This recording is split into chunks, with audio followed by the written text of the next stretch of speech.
उज्जैन की नगरी, जहां दिन में सूरज की किरणें सोने सी चमकती थीं और रात में चांद की रोशनी रहस्यों को जन्म देती थी।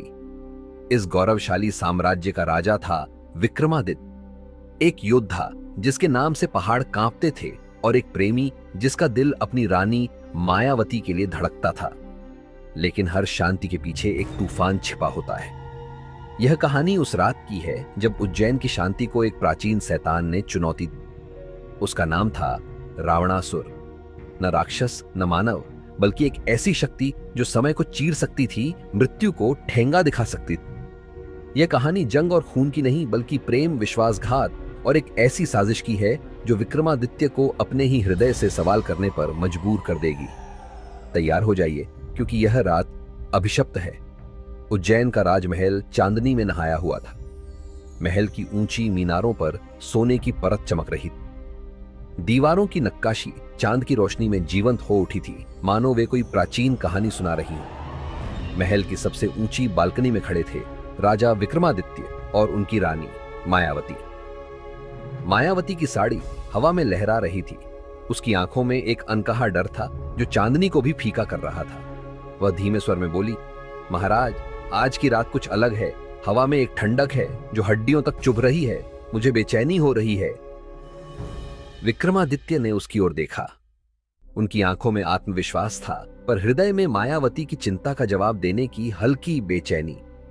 उन्होंने उसका नाजुक हाथ अपने मजबूत हाथों में लिया और गहरी आवाज में कहा, मायावती, जब तक मैं हूं, उज्जैन को कोई खतरा नहीं छू सकता। यह चांदनी मेरी तलवार की तरह साफ है और मेरी प्रजा, मेरा परिवार।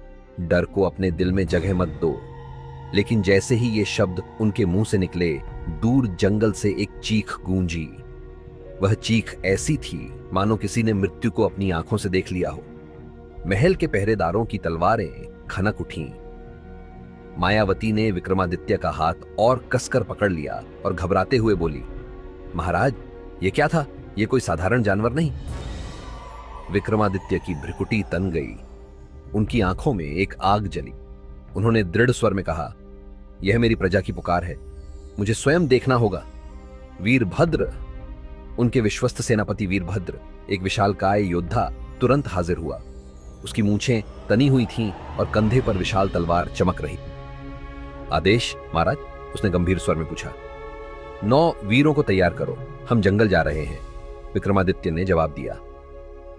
मायावती ने आगे बढ़कर विक्रमादित्य का कवच पकड़ा। उसकी आवाज में विनती थी, महाराज, आज अमावस्या है, जंगल में कुछ अशुभ है। मैं आपसे प्रार्थना करती हूं, सुबह तक रुकें। विक्रमादित्य ने उसकी आंखों में देखा। उसकी चिंता सच्ची थी, पर एक राजा का कर्तव्य उससे बड़ा था। उन्होंने कोमल लेकिन दृढ़ स्वर में कहा, मायावती, एक राजा का धर्म उसकी प्रजा के लिए जीना है। मैं लौटूंगा, ये मेरा वचन है। उन्होंने अपनी तलवार चंद्रहास को कमर में खोसा, कवच पहना और 9 वीरों के साथ जंगल की ओर निकल पड़े। जंगल घना था। अमावस्या की रात में केवल टिमटिमाते जुगनू और मशालों की रोशनी रास्ता दिखा रही थी। विक्रमादित्य का दल सतर्कता से आगे बढ़ रहा था। हर कदम पर खतरे की आहट थी। पेड़ों की शाखाएं सांपों से हिल रही थी। हवा में एक अजीब गंध थी, जैसे सड़ाद और खून का मिश्रण। वीरभद्र ने धीमी आवाज में कहा, महाराज, ये जंगल जैसे सांस ले रहा हो।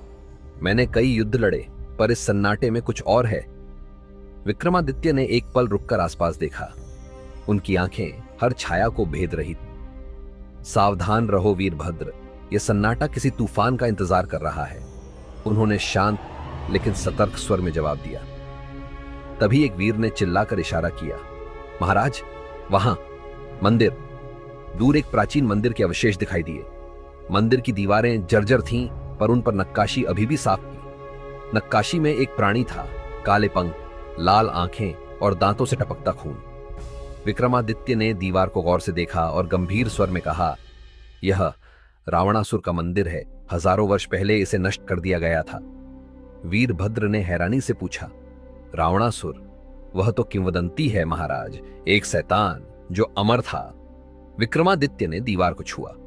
पत्थर ठंडा था, लेकिन उसमें एक कंपन था, मानो वह जीवित हो। किंवदंतियां कभी कभी सच हो जाती हैं, वीरभद्र, उन्होंने जवाब दिया। तभी मंदिर के भीतर से एक ठंडी हवा का झोंका आया। मशालें डगमगा उठी और फिर एक हंसी गूंजी। विक्रमादित्य सभी के रोंगटे खड़े हो गए। वीरों ने तलवारें निकाल ली। विक्रमादित्य ने बिना डरे मंदिर के दरवाजे की ओर कदम बढ़ाया और गर्जना के साथ कहा, जो भी हो सामने आ, छिपने की जरूरत नहीं। मंदिर के भीतर एक वेदी थी। वेदी पर एक काला पत्थर रखा था जिस पर खून के ताजा धब्बे थे। वीरभद्र ने चौंक कर कहा, महाराज, ये रक्त अब भी का है। विक्रमादित्य ने पत्थर को छुआ और तभी काले पत्थर से धुआं उठा। वह धुआं एक विशाल आकृति में बदल गया। उसका शरीर आधा मानव आधा राक्षस था। काले पंख हवा में लहरा रहे थे। उसकी आंखें लाल थीं जैसे जलता हुआ कोयला। दांत इतने नुकीले थे कि पत्थर को चीर सकते थे।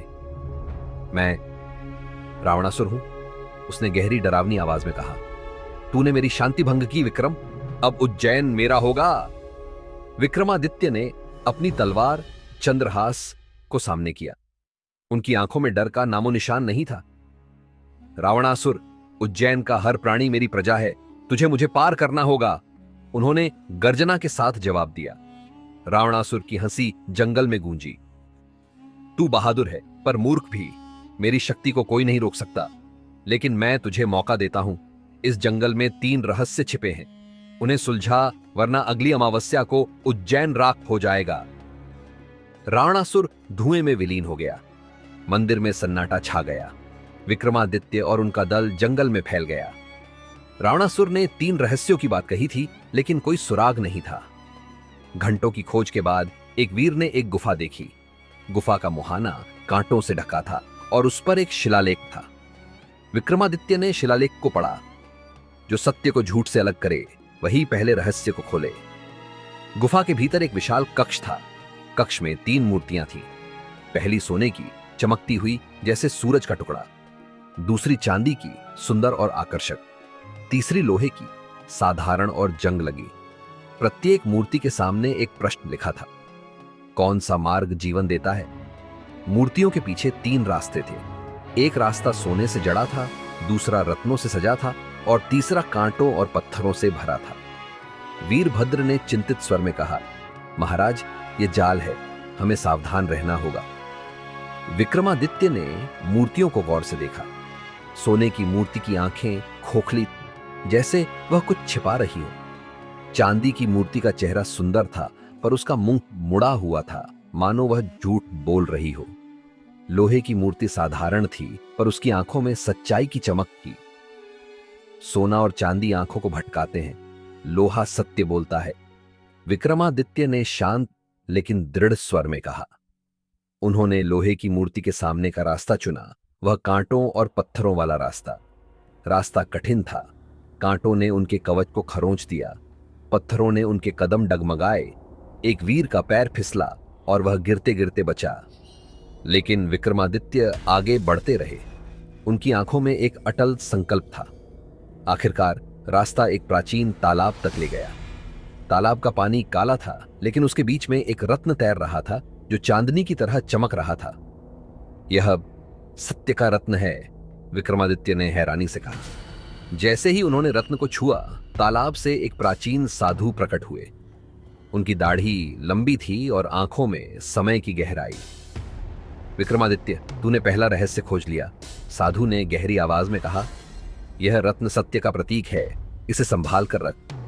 लेकिन सावधान, रावणासुर की शक्ति हर पल बढ़ रही है। साधु ने बताया कि रावणासुर को हजारों वर्ष पहले एक तांत्रिक ने कैद किया था। वह अमर नहीं था, पर उसने अपनी आत्मा को एक काले पत्थर में बांध दिया था। अमावस्या की रात को उसका अभिशाप टूट गया और अब वह उज्जैन को नष्ट करना चाहता है।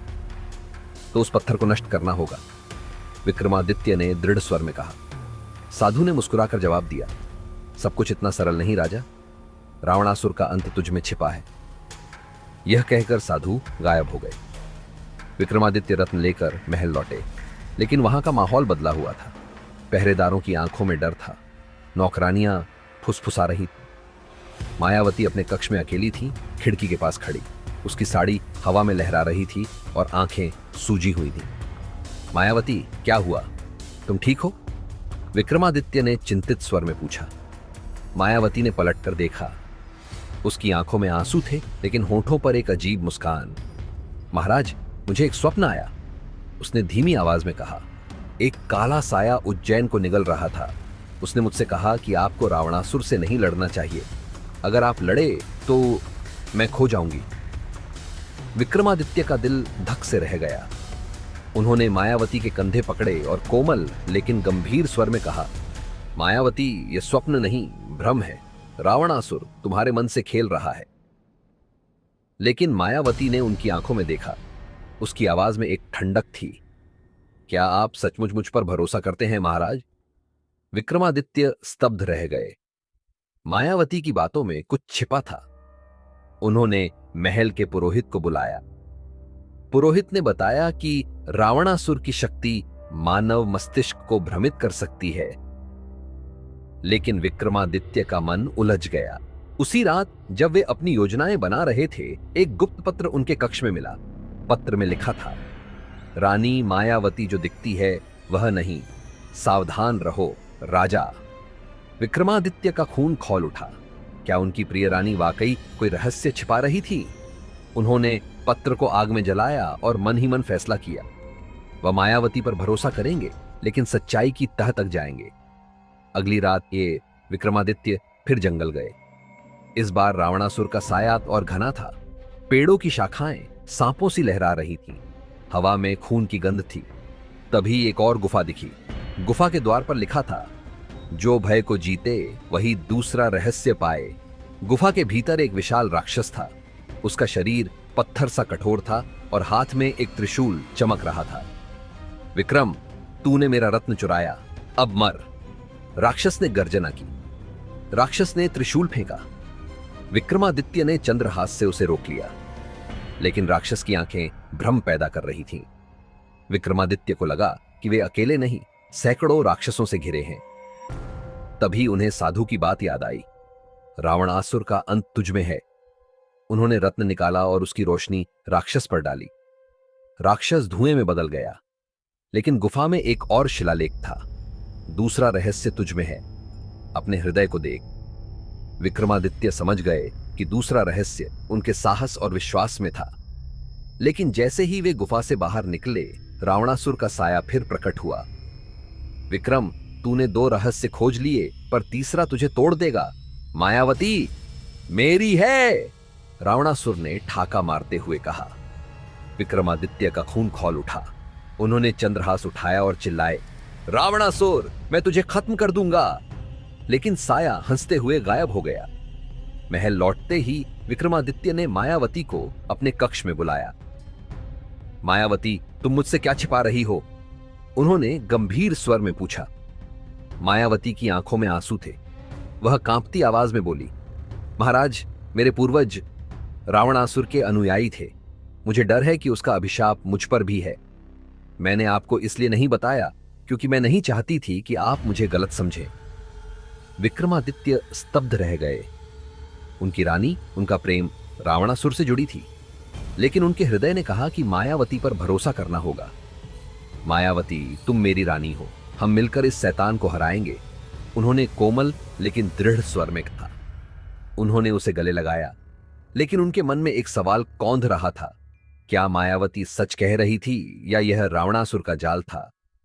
रात गहरी हो चुकी थी। विक्रमादित्य ने सत्य का रत्न संभाला और तीसरे रहस्य की खोज के लिए तैयार हुए। यहां समाप्त होता है पहला भाग, अभिशप्त रात का रहस्य। विक्रमादित्य ने 2 रहस्य सुलझा लिए हैं, लेकिन तीसरा रहस्य और मायावती का रहस्य उनके सामने एक पहेली बनकर खड़ा है। रावणासुर का साया हर पल और खतरनाक होता जा रहा है। क्या विक्रमादित्य अपने प्रेम और कर्तव्य के बीच संतुलन बना पाएंगे? क्या मायावती वाकई विश्वासघात कर रही है या वह रावणासुर के जाल में फंसी है? अगले भाग में तीसरे रहस्य की खोज, एक विश्वासघात जो उज्जैन को हिला देगा और एक जंग जो इतिहास बदल देगी।